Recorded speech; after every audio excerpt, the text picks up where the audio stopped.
Hola hermanos, buenas tardes. El día de hoy vamos a estudiar la lección número 28, que se titula La respuesta del hombre. Por la práctica de las virtudes hacemos vida la ley de Dios.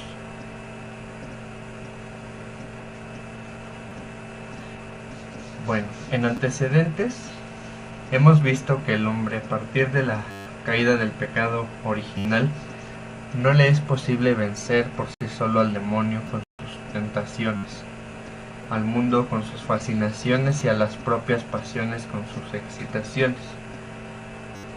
Necesita el auxilio que viene siempre de Dios. Él solo no lo puede recibir, no lo podemos recibir. Como bien lo decía el salmista, alzo mis ojos a los montes. ¿De dónde vendrá mi auxilio?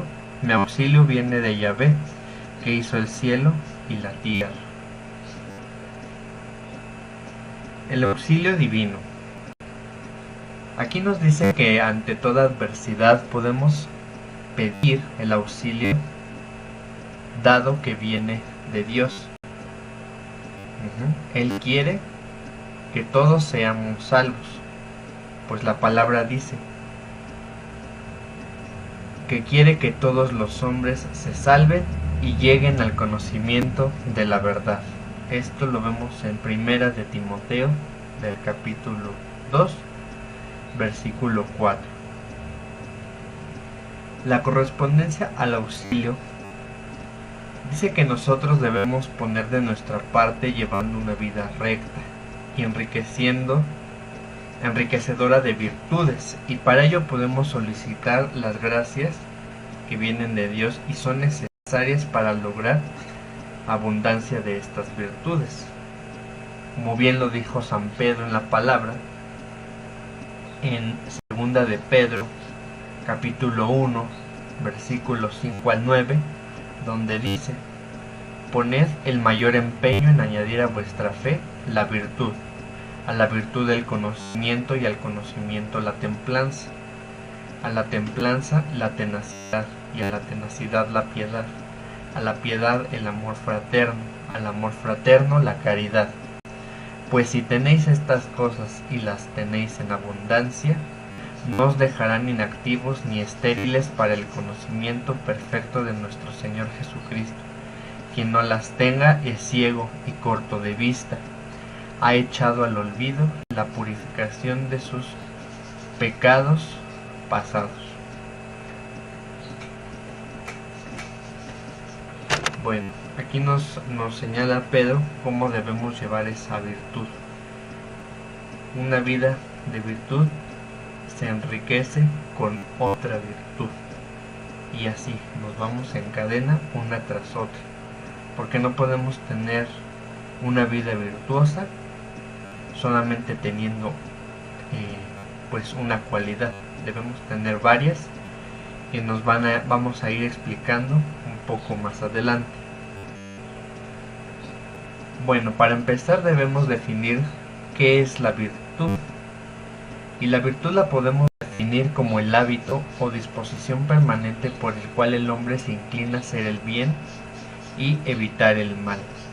Así pues, cumple con las siguientes características. Dice que es un hábito que no es un acto pasajero, sino una inclinación durable, algo que se hace permanentemente y tiene un seguimiento. Se hace de manera constante, ¿no? Del día a día, y no se inclina a hacer el bien y evitar el mal. Aquí nos dice en el Salmo 34, del 15 al 16: apártate del mal y obra el bien, busca la paz y anda tras ella. Los ojos de Yahvé sobre los justos y sus oídos hacia su clamor. Pues aquí nos dice, ¿no? Debemos siempre apartarnos de ese mal, buscar la paz, la luz y obrar. Obrar es una palabra clave que vamos a ver en todo el tema, el obrar. La etimología de la virtud viene del griego virtus, que significa fuerza, que en lo humano produce un acto bueno, tal como el vicio, que es su contrario, produce un acto malo. Y tenemos aquí las clasificaciones de las virtudes infusas, las virtudes adquiridas, las virtudes teologales y las virtudes cardinales, y sin olvidar las virtudes humanas. Las virtudes infusas toman siempre como origen a Dios, pues Él las transmite por medio de su gracia.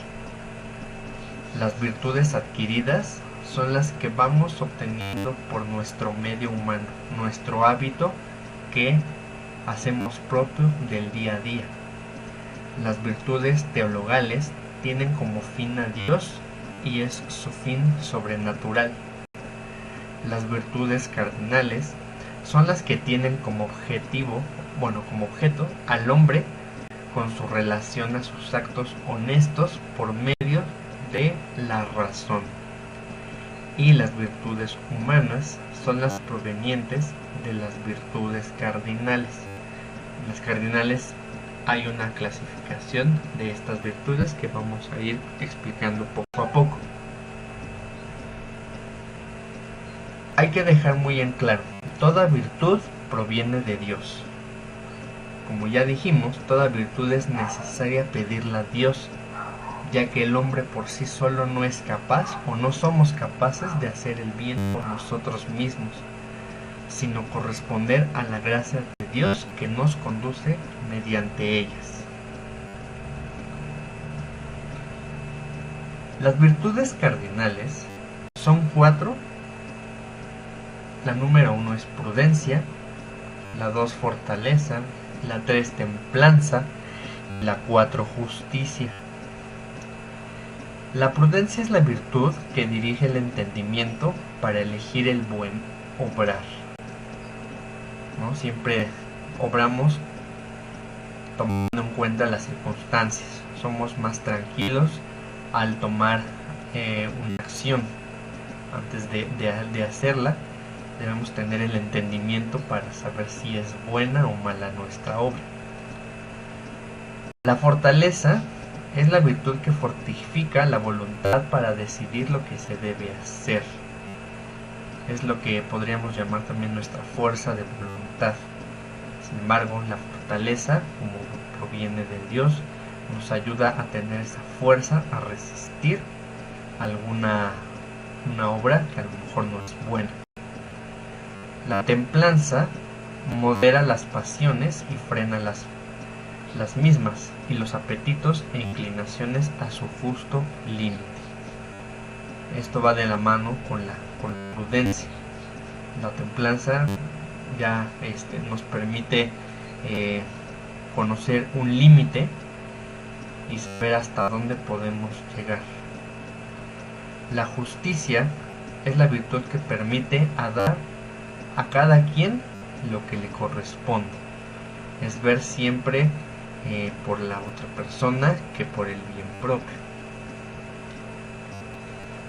Todas estas virtudes tienen el auxilio al bien espiritual. Toda persona virtuosa necesita el bien espiritual. No es para un bien terrenal, siempre es un bien espiritual. Y las virtudes cardinales ayudan al hombre en todos los aspectos de nuestra vida, nos ayudan. La prudencia nos puede ayudar a conseguir la vida eterna, aceptando siempre el bien y rechazando el mal. La fortaleza nos ayuda a afrontar los peligros y persecuciones, incluso la muerte, antes de perder su eterno bien. Es decir, nosotros debemos afrontar esos peligros, esas persecuciones, esas humillaciones. Y si fuera el caso, a veces podríamos perder la vida, antes de perder nuestra vida eterna, nuestra salvación. La templanza nos ayuda a apaciguar los deseos y apetitos para ser disfrutados con moderación. hay hábitos, hay deseos que sí pueden ser disfrutados, pero siempre y cuando con una moderación y que sea algo bueno. Por ejemplo, un apetito de alimento es bueno, a lo mejor un apetito de hacer el mal pues no es bien visto. La justicia ayuda a desprenderse de lo que no es propio y aceptar lo propio con limitación. Esto lo vemos, por ejemplo, en los jueces, ¿no? Y quien se encarga de decidir qué le corresponde a cada quien y si lo que tenemos realmente es legítimo. Si no es legítimo, nos lo tenemos que desprender, porque no nos lo ganamos con honradez. Entonces la justicia la podemos ver pues, en estas personas que se encargan de hacer justicia en la tierra. Y obviamente Jesús, Dios Padre, son justos porque siempre nos dan lo que necesitamos, quizás no lo que queremos, que es diferente. El modo de acrecentar estas virtudes siempre va a ser de la manera práctica, mediante el ejercicio, mediante la frecuencia de la prueba. Por ello es conveniente exponernos, pero con medida, a la experiencia, a las pruebas, ponernos siempre cara a cara con aquellos obstáculos que nos puedan hacer débiles, quizás con las tentaciones, con los apetitos, y confrontarlos mediante nuestras virtudes. La fortaleza a lo mejor para hacer pues un ayuno, la prudencia para decidir también el tiempo, si es correcto hacerlo en un tiempo, en otro tiempo, la templanza, ¿no? Para moderarla, ¿no? Realmente saber qué tanto podemos aguantar, también sin llevarnos a los extremos. Y bueno, la justicia ya, pues para decidir si nosotros disputamos algo con alguien, pues saber si realmente no lo merecemos o no, si no lo hemos ganado, si lo deseamos pero no nos lo merecemos, pues no lo vamos a obtener. Entonces en la experiencia nos vamos a hacer fuertes en la virtud, pero siempre y cuando sea un acto voluntariamente y con ayuda de la gracia de Dios y su correcta guía. Las virtudes en los gentiles, en las personas que no son meramente cristianos, estuvieron siempre presentes a lo largo de la historia en varios pueblos y civilizaciones no cristianas. Ejemplo de ellos siempre son los griegos, los romanos, los chinos, entre otros. Y de ellos han surgido personajes que han brillado por su sentido de justicia, por su prudencia, su buen consejo, su gran sentido comunitario y de servicio, a tal grado que estos personajes han dado hasta su vida en bien de su patria. Han sido gente virtuosa. Sin embargo, nosotros debemos enfocarnos en esas virtudes que nos llevan al bien espiritual, a la salvación de nuestra alma y de la de los hombres a quien compartimos la palabra.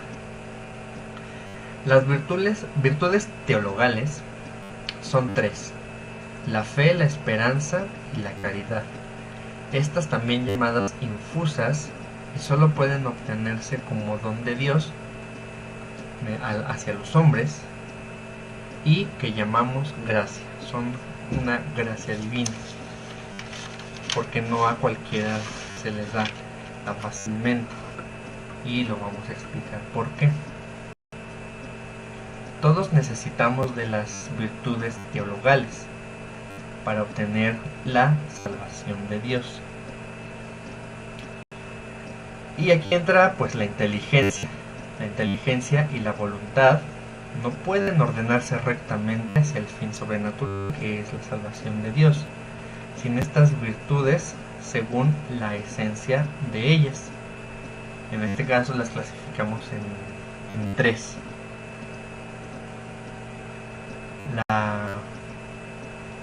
La fe es la virtud sobrenatural, teologal, por la cual creemos que es verdad lo que Dios mismo nos ha revelado. Debemos creer en todas las verdades reveladas que Dios ha manifestado. Y manifestamos la fe mediante la palabra y con obras, como dijimos en un principio. Incluso con nuestra propia vida podemos manifestarla, siempre y cuando la situación lo amerite. Obviamente tampoco vamos a ir dando la vida al primer momento. Debemos obviamente ser prudentes y tener ese entendimiento, esa inteligencia de Dios. Y nunca va a haber un desacuerdo entre la fe y la razón, porque muchos creen que la razón siempre va a estar peleando con la fe, y no es así. Por eso hay una colaboración entre la fe y la razón. Estas pueden colaborar siempre y cuando la recta razón acepte dócilmente los fundamentos de la fe, que ésta, iluminada por ella, expone la ciencia divina. Es decir, siempre vamos a poder llegar a la verdad de Dios, sí, con la ayuda de nuestra razón, nuestra ciencia de hombres, pero al final de cuentas todo tiene un principio y un fundamento, que es Dios. Y pues debemos manifestar, el deber manifestar la fe. El deber de manifestar esta fe siempre es actuar cuando hay una injuria, un malentendido, alguien que esté en desacuerdo con nuestra fe, con nuestra creencia, con nuestra religión. Nosotros debemos ser mediadores y actuar en defensa de nuestra fe, de nuestra creencia. Y siempre pues ser valientes y afrontar esas injurias, porque de nada sirve creer si no obramos y no lo defendemos. Y nuevamente aquí nos dice, si fuese en el caso, hasta con la muerte. Eso lo vemos en gente pues misionera, gente que va a otros países no creyentes, que son de una religión completamente distinta, y estas personas tienen la virtud de la fortaleza, de soportar las pruebas, y están ahí incluso dando la vida. Pero hay que tener cuidado porque podemos perder la fe, y la podemos perder mediante la apostatía, que es apartarse de la fe. Puede ser involuntariamente, porque nos podemos perder en otras creencias, o la herejía, que es la elección o el alejamiento voluntario de la fe. También, ¿cómo podemos faltar contra la fe misma? Pues cuando la gente son no bautizados, estas personas o estos niños que crecen y no son bautizados, ahí están faltando la fe de forma involuntaria, pero ya cuando crecen se vuelve voluntario, porque deciden no creer, no tomar partido de la fe católica. Los decidiosos para recibir la instrucción religiosa, a lo mejor son gente que ya están dentro de la iglesia, pero que no quieren seguir pues este camino que nos instruyen los padres, los laicos consagrados. Por ejemplo, en escuela de pastoral también, a lo mejor vamos semana tras semana, pero no queremos seguir las instrucciones. Los que profesan y enseñan errores de la iglesia, aquellos que se agarran de los errores que hemos cometido como iglesia y se enganchan para profesar la palabra de Dios disfrazada y hacer notar pues los errores de la iglesia para que nos alejemos o hacer que se alejen otras personas. Y los que se exponen voluntaria e innecesariamente a los peligros de la fe.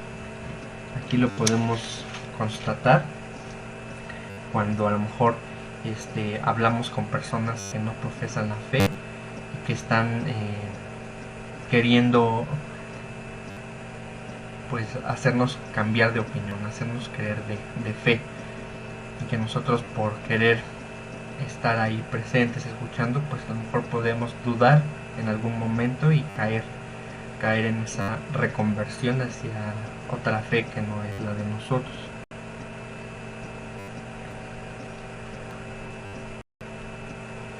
La esperanza. La esperanza es la virtud sobrenatural por la cual esperamos la vida eterna y las gracias necesarias para conseguirla. Esta virtud nos permite esperar pacientemente y va de la mano con la fortaleza y la prudencia. El deseo de la bienaventuranza, para que pueda existir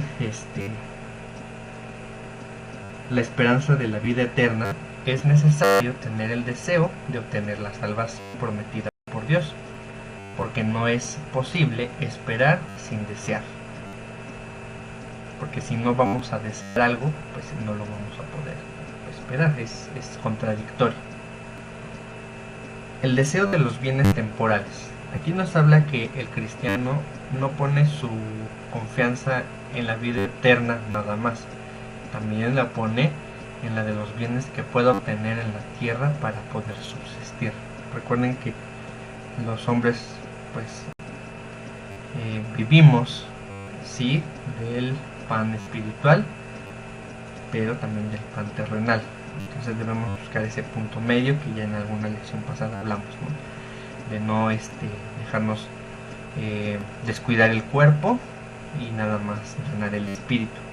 Debe ser un punto medio para poder subsistir. Y bueno, ¿cómo externamos nuestra esperanza? La manera de dar a conocer nuestra confianza en Dios no solo debe ser de palabras, sino también de obras. Aquí nuevamente está la palabra obras. Cuando fiados en Dios soportamos todo tipo de prueba y humillación. Y nos los dice en la palabra. En 2 de Corintios, capítulo 4, versículos 6 al 10, que dice: el mismo Dios que dijo, de las tinieblas brille la luz, ha de brillar la luz en nuestros corazones, para irradiar el conocimiento de la gloria de Dios que está en la faz de Cristo. Pero llevamos este tesoro en recipientes de barro para que aparezca que una fuerza tan extraordinaria es de Dios y no de nosotros. Atribulados en todo, mas no aplastados, perplejos, mas no desesperados, perseguidos, mas no abandonados, derribados, mas no aniquilados. Llevamos siempre en nuestros cuerpos por todas partes el morir de Jesús, a fin de que también la vida de Jesús se manifieste en nuestro cuerpo. Palabra de Dios. Entonces aquí nos da ese ejemplo de esperanza. A pesar de que hay turbulencia de una, de otra o de otra manera, eso no quiere decir que vamos a estar pues aniquilados, ¿no? O sea, podemos tener el asombro, pero no hay que desesperarnos, ¿no? Nos podrán perseguir, pero nunca vamos a ser abandonados. Nos podrán derribar en algún momento, pero no nos aniquilan. Siempre mantenernos fuertes, confiados en que Dios estará con nosotros. Conformidad y no conformismo. Aquí hay que distinguir la virtud de la esperanza, donde nos dice que la esperanza no es una virtud, no solo es una virtud positiva, no es un elemento negativo para aceptar pasivamente las circunstancias poco favorables en nuestra vida. O sea, es decir, no significa que estar esperanzados debemos soportar así aceptar las humillaciones a lo mejor injustificadas, ¿no? O que son causa de nuestros propios actos, sino que nos invita a actuar con entereza, perseverancia y decisión para cambiar o modificar todo aquello que no nos es bueno, así como de quitar los obstáculos que nos impidan llegar a nuestro fin último, que es la salvación del hombre. Es decir, podemos tener esperanza de que Dios estará con nosotros, pero obviamente nosotros debemos tomar acciones para también perseverar. Un ejemplo, a lo mejor muy burdo, queremos tener un bien material, queremos tener dinero para poder subsistir o tener una calidad de vida mejor. Y pues sí, tenemos la esperanza de que Dios nos va a dar eso que necesitamos. Pero obviamente debemos también poner en práctica pues el trabajo honrado, justo, ser prudentes, tener templanza en cómo actuamos, cómo nos comunicamos, cómo nos desenvolvemos en un trabajo, etcétera, para que pues, nos remuneren pues, nuestro trabajo, ¿no? Y al final de cuentas recibimos esa abundancia de Dios con su guía, con las virtudes, y bueno, obtendremos lo que queremos.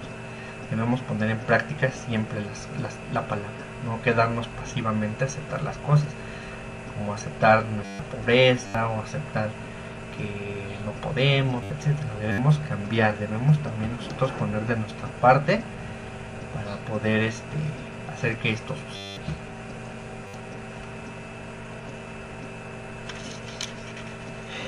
Y la pérdida de la esperanza, ligándolo a lo anterior. La esperanza, como la fe, se puede perder por actos que van en contra de ella, como es la desesperación o la presunción, o por la misma falta de fe, porque la falta de fe nos deja sin esperanza. Porque como lo dice el texto, el que no cree en alguien no puede esperar nada de él. Es un razonamiento contradictorio. Por un lado, la desesperación es la desconfianza voluntaria de obtener la vida eterna. O sea, la desesperación es que pedimos y a lo mejor no nos da a la primera, a la segunda, a la tercera, y queremos la vida eterna, la salvación, la solución al problema. Y nos empezamos a desesperar, a estresar, que no obtenemos ese resultado que esperamos. Entonces eso nos empieza a hacer perder la esperanza de que obtendremos algo de Dios. Y la presunción, por el contrario, es pues la extrema confianza de que obtendremos la salvación sin necesidad de la gracia de Dios, sin necesidad de la misma salvación. O sea, es creer que vamos a obtener todo de gratis, de que no tenemos que hacer nada, de que nada más con creer que Dios nos va a dar las cosas, ya, no. Debemos tener, pues, primero la fe bien puesta, ¿no? Llevar a cabo las obras, pedir las virtudes en nosotros, porque no las podemos tener de inmediato. Debemos trabajar en nosotros para poder tener esas virtudes, ser fuertes, perseverantes, prudentes, fuertes, y pues trabajar en ello, y no nada más en nosotros, es compartir la palabra con las demás personas, y así obtendremos la salvación. Como Jesús lo dijo, lo que haces con tu prójimo me lo haces a mí. Si no haces nada con tu prójimo, pues no haces nada hacia Dios. Entonces es un conjunto de acciones que nos deben llevar a la salvación. No confiar nada más en que, pues porque creer que creemos en Dios vamos a obtener la salvación. No es así. Entonces hay que trabajar mucho en la parte de las obras, las virtudes, y siempre pedirlas a Dios, porque si no las pedimos no las obtendremos. En la palabra Él nos dice, ¿no? El que pida yo se lo daré. Por eso pedir con el corazón, no pedir como si le ordenáramos, como si nosotros fuéramos el centro, ¿no? Hay que ser humildes, hay que humillarse para obtener estas virtudes que nos ayudan a a acercarnos a esa gracia, a esa salvación, a tener esas virtudes que nos ayudan a acercarnos más a Jesús. Y bueno, para resumir el tema, nos dice que nuestra salvación es obra de cooperación de Dios y de nosotros, como lo dijimos. No nada más es trabajo de Dios, también es que nosotros pongamos de nuestra parte. Nuestra perfección está en el cultivo de todas las virtudes. O sea, pues si cultivamos nuestras virtudes, ponemos empeño en cada una de ellas, pues obviamente vamos a ser mejores personas en todo sentido. Las virtudes cardinales se cultivan por la repetición de los actos, como bien lo decimos. Hay que estar en la experiencia, pero siempre y cuando, pues, hay que medirnos, hay que ser cuidadosos en esa repetición. Las virtudes cardinales y humanas las llegaron a adquirir por medio de los buenos hábitos los gentiles de la antigüedad. Hay que tomar pues también estos buenos ejemplos de gente que no era como tal seguidora de Cristo, pero que aún así eran prudentes, eran pues bastante virtuosos. De todos modos, toda virtud se adquiere por correspondencia a la acción de la gracia, la que Dios hace llover y a nadie niega. Las virtudes no son nada más para los padres, los sacerdotes, los laicos consagrados, no, son para todos por igual, pues siempre y cuando las pidamos con el corazón, y Dios no nos las va a negar. Las virtudes teologales son infundidas por Dios como gracia y nunca se adquieren por las costumbres, si bien pueden pedirse por la oración. Sin fe no se puede esperar, sin fe ni esperanza es imposible amar.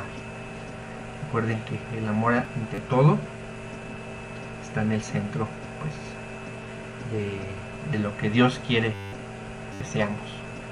Somos personas que ante todo existe ese amor al prójimo, amor pues hasta el enemigo, que son imposibles. Y pues siempre pedirlos con la oración. Muy bien, pues pasamos a las reflexiones personales. La primera pregunta dice: ¿cómo es tu conducta? ¿Se asemeja a la del pagano o como cristiano íntegro? ¿Se basa en las virtudes cardinales sostenidas por las virtudes teologales? 2. ¿Te has dado cuenta que el vicio es la mala costumbre de admitir el pecado frecuentemente y la santidad es la depuración del pecado para vivir según santas costumbres? 3. ¿Poder tener la entereza de no volver a esa pasión dominante? Esa pasión dominante la dejamos a cada quien sabemos qué pasión nos está dominando en estos momentos que nos aleja de Dios. Esperemos que estas reflexiones las tengamos siempre presentes. Y por último, pues vamos a hacer nuestra resolución. Señor Jesús, quiero imitarte en una vida libre de faltas. Sé que sin ti nada puedo hacer. Ayúdame a conseguirlo. Y bueno, hasta aquí, hermanos, la lección 28. Esperemos les haya quedado claro. Y bueno, nos vemos en la siguiente lección para darle continuidad.